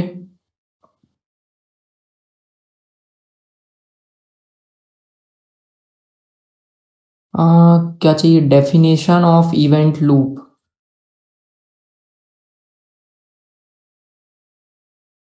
For proper documentation, check the MDN documentation. Sir जो अभी आपने कॉल अप्लाई बाइंड मेथड बताया है, हाँ। इसको हम रियल लाइफ में इसका प्रैक्टिकल कहाँ करेंगे, हम रियल लाइफ यूसेज क्या होगा इसका? Okay, let me show you. मैं क्लास बनाता हूँ यहाँ पे। क्लास पता है, क्लास स्टूडेंट। एक क्लास स्टूडेंट बनाया, इसके अंदर एक कंस्ट्रक्टर बनाया है, उसको आप पास करोगे नेम, और दूसरा वैल्यू पास करोगे इसको age. This dot name is equals to name, this dot age is equals to age. इसके अंदर एक मेथड है जिसका नाम है से रन मेथड। ठीक है, ये रन मेथड क्या करता है, console dot log this dot name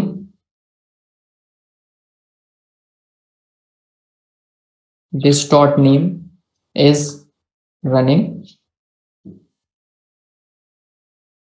age is this dot age। ठीक है, अब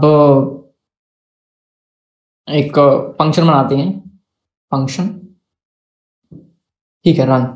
एक और क्लास बनाते हैं, रियलिस्टिक एग्जांपल। ठीक है, एक क्लास बनाते हैं इवेंट नाम का class, event.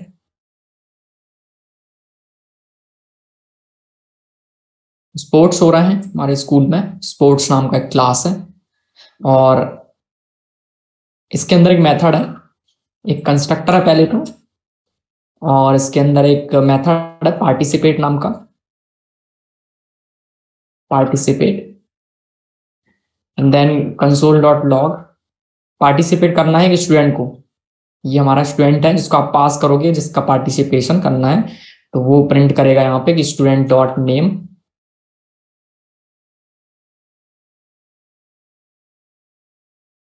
Student dot name is registered. ठीक है, तो स्टूडेंट जो रजिस्टर्ड हो गया, जो स्टूडेंट रजिस्टर्ड हुआ है उसको हम करेंगे this dot registered students is equals to empty, और जैसे ही आप किसी स्टूडेंट को रजिस्टर करोगे हम रजिस्टर्ड स्टूडेंट के अंदर इसको पुश कर देंगे। ठीक, लाइक दिस। ठीक है, अभी हमें स्पोर्ट्स क्रिएट करने हैं, उससे पहले एक स्टूडेंट आएगा, स्टूडेंट का नाम होगा, एक नया स्टूडेंट आया, उसका नाम है वीरेंद्र, जिसका एज है 24। अब स्पोर्ट्स हो रहे हैं। ठीक है, sports is equals to new sport हमने क्रिएट किया, स्पोर्ट्स का इवेंट बन गया। अब इस स्पोर्ट्स में कुछ स्टूडेंट्स हैं जो कि पार्टिसिपेट करने वाले हैं, तो पहला स्टूडेंट कौन है, ये स्टूडेंट नंबर 1, इसका नाम है वीरेंद्र। ठीक, तो इसने कर लिया पार्टिसिपेट एक एरर के साथ student dot name like this. ठीक, तो वीरेंद्र इज रजिस्टर्ड, रजिस्टर हो गया। अब इवेंट स्टार्ट होगा, तो स्टार्ट करने के लिए इस स्पोर्ट को एक स्टार्ट मेथड बनाएंगे। ठीक है, फाइनली वो दिन आ गया जब इवेंट स्टार्ट होने वाला है और हम स्टार्ट मेथड कॉल करेंगे, इवेंट स्टार्ट हो जाएगा और हर एक स्टूडेंट जो रजिस्टर्ड है, so this dot registered student dot for each, so all students जितने हैं सारे के सारे student will run, student dot run. ठीक, एग्जाम्पल समझ में आया, कहानी बनाई मैंने, वो समझ में आई? Yes sir. ठीक है, तो अब स्पोर्ट्स बन गया, एक आध दो स्टूडेंट और रजिस्टर कर लेते हैं इसमें, स्टूडेंट संदीप, ठीक, एंड देन पार्टिसिपेट करेगा संदीप भी, दोनों स्टूडेंट रजिस्टर हो गए। अब करते हैं स्पोर्ट को स्टार्ट, स्पोर्ट्स डॉट स्टार्ट, तो Virendra is running and then Sandeep is running, दोनों दौड़ रहे हैं, यहाँ तक सब सही है।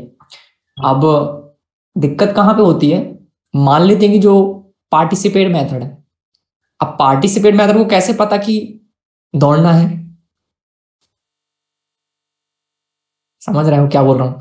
स्पोर्ट है उसमें तो कुछ भी हो सकता है, तो हो सकता है कि स्टूडेंट मेथड के पास एक और मेथड है जो कि ड्रॉ का इवेंट है मान लेते हैं। ठीक है, और ड्रॉ लिखा हमने, तो स्टूडेंट इज ड्रॉइंग। ठीक, स्टूडेंट इज ड्रॉइंग। अब एक स्पोर्ट था, लेकिन हम इस स्पोर्ट में पार्टिसिपेशन जो हो रहा है वो सिर्फ रन के लिए हो रहा है, यहाँ पे स्टार्ट क्या कर रहा है, रन कर रहा है। उसको हम थोड़ा और कन्फिगर करते हैं, जो पार्टिसिपेशन हो रहा है या मतलब जो स्टार्ट आप कर रहे हो, स्टार्ट नहीं, हम उसको बताते हैं कि जो आप पार्टिसिपेट कर रहे हो वो कौन से टास्क के लिए कर रहा है, कौन से इवेंट के लिए। जब स्टार्ट होगा आपका इवेंट तो आपको दौड़ना है या फिर ड्रॉ करना है, तो वो हम इसको पैरामीटर में पास कर सकते हैं। तो इस बार क्या करते हैं कि जो स्टूडेंट पार्टिसिपेट कर रहा है उसको स्टूडेंट पास ना करके हम उसको टास्क पास करते हैं। ठीक है, तो हमने इसको दे दिया टास्क, क्या टास्क करना है, तो रजिस्टर्ड स्टूडेंट की जगह पे हम कर लेते हैं रजिस्टर्ड टास्क, ठीक है, रजिस्टर्ड टास्क, इसके अंदर हमने इस टास्क को इंसर्ट कर दिया। और फाइनली ये सब नहीं करना है, क्या करेंगे यहाँ पे, ठीक है, ये रजिस्टर हो गया। और जब आप स्टार्ट करोगे, जब आपका इवेंट स्टार्ट होने वाला है, so register task dot for each, हर एक टास्क को आपको सिर्फ कॉल करना है। अब रन मेथड की कोई जरूरत नहीं है, हमने बहुत जनरल बनाया सॉल्यूशन अपना, जो भी टास्क था वो स्टार्ट कर दो। अब हमको नहीं पता वो रन है या फिर ड्रॉ है, कुछ भी, वो आप दोगे पार्टिसिपेट को यहाँ पे।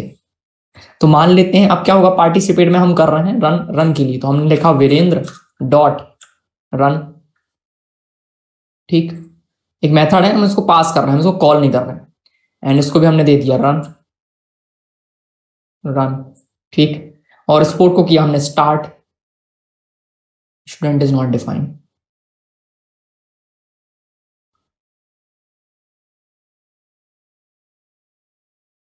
ठीक। क्या प्रॉब्लम है, can not find this dot name. ठीक है, अब यहाँ पे एक एरर आ रहा है दिस को लेके कि दिस नहीं है, तो यहाँ पे क्वेश्चन मार्क यूज करते हैं ताकि अगर ये अनडिफाइन है तो एरर ना आए। ठीक, लाइक दिस। अब यहाँ पे प्रॉब्लम हो गई शुरू, टास्क था रजिस्टर, लेकिन जैसे ही इवेंट स्टार्ट हुआ अनडिफाइन इज रनिंग अनडिफाइंड। ठीक है, तो इसमें इशू क्या है, इसमें प्रॉब्लम ये है कि जब आप इस फंक्शंस को कॉल करते हो रन और ड्रॉ को, तो ये किसी ऑब्जेक्ट पे कॉल होती है हमेशा, क्लास की जो मेथड्स हैं। तो अगर आप इसको किसी ऑब्जेक्ट पे डॉट करके कॉल करते हो तभी ये दिस ऑब्जेक्ट उसके अंदर होता है। तो जब मैं यहाँ पे कहूंगा वीरेंद्र डॉट रन, तो इसका मतलब ये है कि रन मेथड के अंदर दिस का वैल्यू क्या होगा, वीरेंद्र। संदीप डॉट रन का मतलब ये है कि रन के अंदर जो दिस का वैल्यू वो होगा संदीप। लेकिन हम इसको कॉल नहीं कर रहे हैं, हम इसको असाइन कर रहे हैं इस टास्क को। और अब ये टास्क फंक्शन किसी ऑब्जेक्ट पे कॉल नहीं हो रहा है, ये इंडिपेंडेंटली कॉल हो रहा है बिना ऑब्जेक्ट के। तो इस केस में जो रन के अंदर और ड्रॉ के अंदर जो दिस है वो अनडिफाइन होगा। ठीक, तो क्योंकि अब ये टास्क जो दिस है वो अनडिफाइन है, तो हम इसको बाइंड करेंगे किसी ऑब्जेक्ट के साथ। तो रन डॉट बाइंड कर देते हैं इसको इस जो सेम ऑब्जेक्ट है उसी के साथ, लाइक दिस। ठीक है, डॉट बाइंड संदीप, सेव किया, आया सॉल्यूशन, काम कर रहा है। तो अब हमने क्या किया, रन को हमने बाइंड कर दिया सेम ऑब्जेक्ट के साथ। तो ये जो एक नया फंक्शन हमको रिटर्न करेगा वो फंक्शन बाइंडेड फंक्शन है। तो अब वो फंक्शन इंडिपेंडेंटली कहीं भी कॉल होगा, उसके अंदर जो दिस होगा वो ये बाइंडेड वाला ऑब्जेक्ट होगा। ठीक है, अब एक चीज और करते हैं, यहाँ पे क्या करते हैं कि हमने इसी सेम स्पोर्ट में पार्टिसिपेट किया है, और इस बार हम जो पार्टिसिपेशन कर रहे हैं वो ड्रॉ के लिए कर रहे हैं। ये हो गया ड्रॉ एंड ये हो गया ड्रॉ। इसमें मैंने बाइंड किया, स्पोर्ट को हमने किया स्टार्ट, तो क्या आया, रनिंग रनिंग ड्राइंग ड्राइंग। ये एक रियल यूज केस है जो कि आप रिएक्ट में क्लास कंपोनेंट्स में देखते हो। क्लास कंपोनेंट्स में आप बाइंड करते हो एक इवेंट को, देखा होगा जनरली, वो इसलिए करते हैं। ठीक, बहुत सारी चीजें ऊपर से गई होंगी बट कुछ कुछ समझ में आया होगा कि है कुछ तो यूज केस है, वो प्रैक्टिस से समझ में आएगा। ठीक है, ये था ऑब्जेक्ट ओरिएंटेड प्रोग्रामिंग जो अभी हमने की। क्लास बनाया, कंस्ट्रक्टर बनाया, मेथड्स बनाया, ये उसकी इंस्टेंस लेवल प्रॉपर्टीज हैं। ठीक है, like this. Okay, that's all from my side, thank you. Thank you मेरा सर। एक डाउट है सर, तो इससे रिलेटेड नहीं है, मैं प्रोजेक्ट बना रहा हूँ उसमें फिर रेंडरिंग नहीं हो रहा है एक चीज। क्या रेंडर नहीं हो रहा, रिएक्ट का हाँ क्या प्रॉब्लम है? फिर दिखाओ। हाँ, उससे पहले किसी और का डाउट है, theoretical doubt? No, okay, share your screen.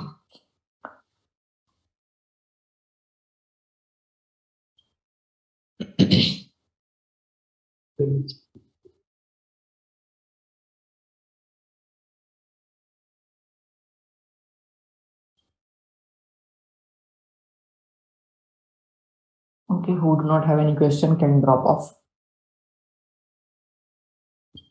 Okay, multi-page application. एक इसको ऑफ कर देते हैं।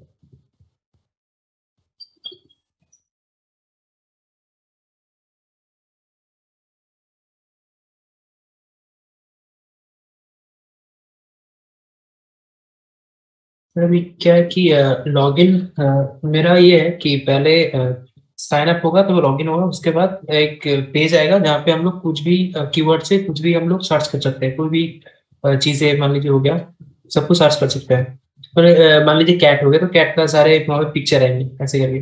तो अभी यहाँ पे मैंने जो किया है तो सब कुछ सही है, अभी होम को मतलब ये नहीं हो रहा, होम मॉड्यूल फाउंड क्यों दिखा रहा है मेरे को, ये समझ नहीं आ रहा है। रन कीजिए, दिखाइए पेज।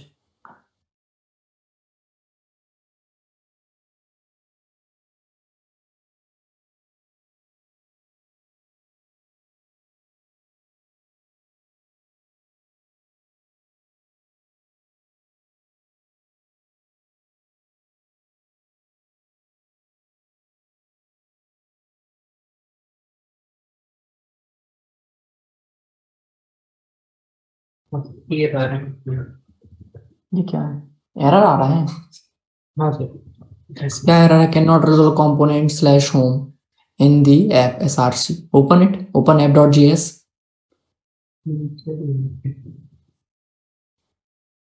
app.js, ठीक है, ये app.js है, होम पे डॉट स्लैश कंपोनेंट्स,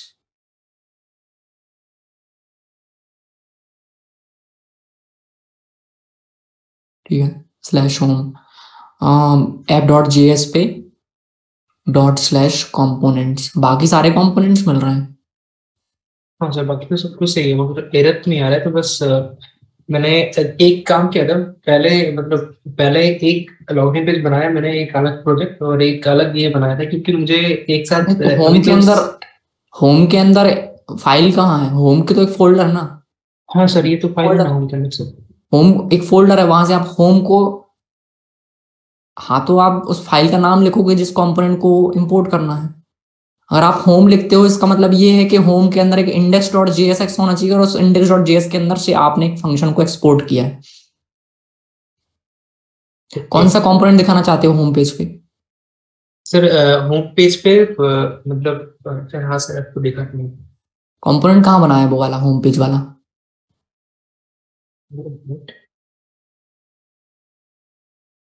नहीं एक्चुअली सर मैंने दो दो अलग अलग बनाए हैं। एक तो अब सर दो एक अलग अलग बनाए लॉगिन। हैं तो उसको एक कंपोनेंट में मर्ज करना पड़ेगा ना पहले। हाँ सर हाँ मार्च ही नहीं हो रहा है सर, ये देखिए ना यहाँ पे क्यों नहीं ये हो दो मर्ज ये हो गया लॉगिन, ये दो चीज पहले साइन अप आएगा उसके बाद लॉगिन आएगा उसके बाद होम पेज में मतलब ये सारी चीजें आएंगे। होम कंपोनेंट कहाँ है? सर, होम यहाँ कंपोनेंट का पे कोड दिखाइए आप। अच्छा होम कंपोनेंट। होम कंपोनेंट कहाँ बनाया? ये तो इमेज डॉट जेएसएक्स में इमेज कंपोनेंट होगा। हाँ होम सर कंपोनेंट कहाँ है? सर एक यहाँ पे होम के अंदर एक इंडेक्स फाइल बनाइए, index.js बनाइए, index.jsx, index.jsx, हाँ, इसके अंदर लिखिए RFC, react functional component use करते हो RFC? नहीं, एक्सटेंशन में जाइए, VS कोड नहीं सर ना एक्सटेंशन, नहीं नहीं ना नहीं नहीं सर मैं वो इस पढ़ता हूँ सर, ये मैंने गलत बोला मैंने हाँ नहीं सर। ओके, हाँ ठीक है। अब बस ठीक है, इसको आपने डिफॉल्ट एक्सपोर्ट कर लिया, वापस जाओ वहां पे अपनी फाइल में और रन करो उसको, चलेगा कोड, ये वाला पेज आ जाएगा, हो गया काम।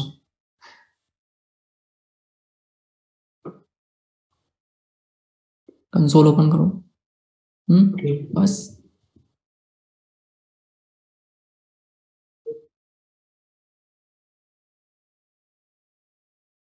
यहाँ पे कुछ एग्जैक्ट, एग्जैक्ट की वजह से हो रहा है।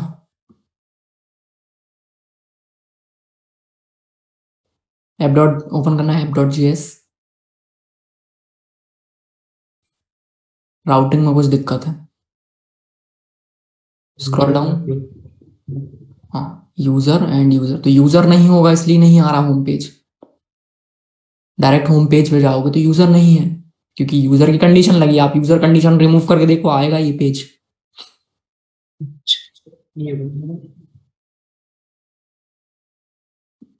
Line number 30, user and and, इसको रिमूव करो जरा। सिर्फ ये बना। हाँ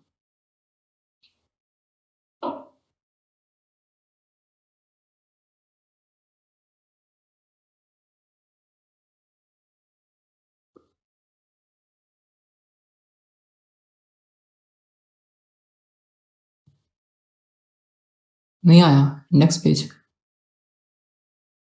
राइट, ओपन दी कंसोल, होम पेज क्यों नहीं आया? स्लैश, स्लैश रिमूव करो, 30 लाइन पे स्लैश लिखा जो, path is equals to slash,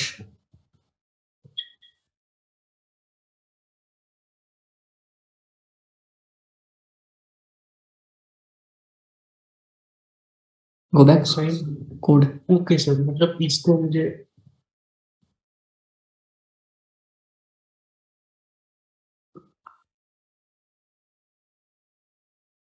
तो फिर ये सर होंगे तो बैकएंड के साथ कैसे, मतलब बैकएंड का जो यूजर है, मतलब बैकएंड के यूजर जो है, यूजर अगर क्रिएट होंगे तभी जाके हम लोग मतलब होम पे जाएंगे, ऐसे कुछ मतलब मेरा लॉजिक है सर। हाँ, कंप्लीट लाइफ साइकिल नहीं देखा है क्या आपने अभी इसका, कैसे ये ऑथेंटिकेशन होगा रिएक्ट पे? नहीं सर। मतलब कैसे, क्या तरीका है पढ़ने का? सिर्फ कॉन्सेप्ट बता दिए हैं, उसके बाद आप खुद इम्प्लीमेंट करो, ऐसा है क्या? यस खुद से करना है। अच्छा, सही। टोकन कैसे मतलब हेडर में सेट करना होता है? बैकएंड पे या फिर फ्रंट एंड पे?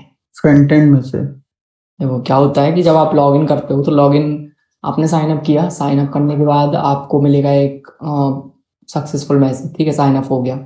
अब आप लॉगिन करोगे तो लॉगिन में आपने ईमेल और पासवर्ड बैकएंड को सेंड किया, तो रिएक्ट में आप क्या करोगे, 2 इनपुट फील्ड दिखाओगे, आपने किया लॉगिन एक्सियोस की हेल्प से, ईमेल पासवर्ड गया सर्वर के पास, सर्वर ने बोला सक्सेसफुल लॉगिन, सक्सेसफुल लॉगिन के साथ उसने आपको टोकन भी दिया रिटर्न में, जैसे कि आप एपीआई बनाने टाइम करते हो, आपको एपीआई पे टोकन मिलेगा। टोकन को आपने रीड किया और रिएक्ट में आप क्या करोगे, इसको लोकल स्टोरेज में ऐड कर दोगे।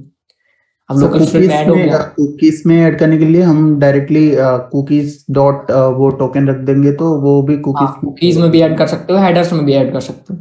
एक्सियोस की हेल्प से आप उसमें हेडर में हर एक रिक्वेस्ट पे आप उस टोकन को ऐड करोगे ताकि नेक्स्ट रिक्वेस्ट ऑथेंटिकेटेड हो। Yes sir. लाइक कैसे करना है सर, मतलब एक्सियोस के साथ हेडर में कैसे करना होता है वो? एक्सियोस में हेडर कैसे सेट करते हैं, गूगल सर्च करना, मिल जाएगा बहुत आसानी से। ठीक है सर, ठीक है। How to set headers in axios request. Okay sir. Sir axios request जो भेज रहे हैं तब हमें सेट करना होता है वो हेडर उसके साथ, मतलब कुकीज से निकाल के वो टोकन हम हेडर में करोगे वापस सर्वर को। यस उस रिक्वेस्ट के साथ एक जो हेडर जो अपने ऐड किया है लोकल स्टोरेज में उसको ऐड कर दोगे। ठीक है सर, राइट राइट। चलो ओके, बंद करते हैं।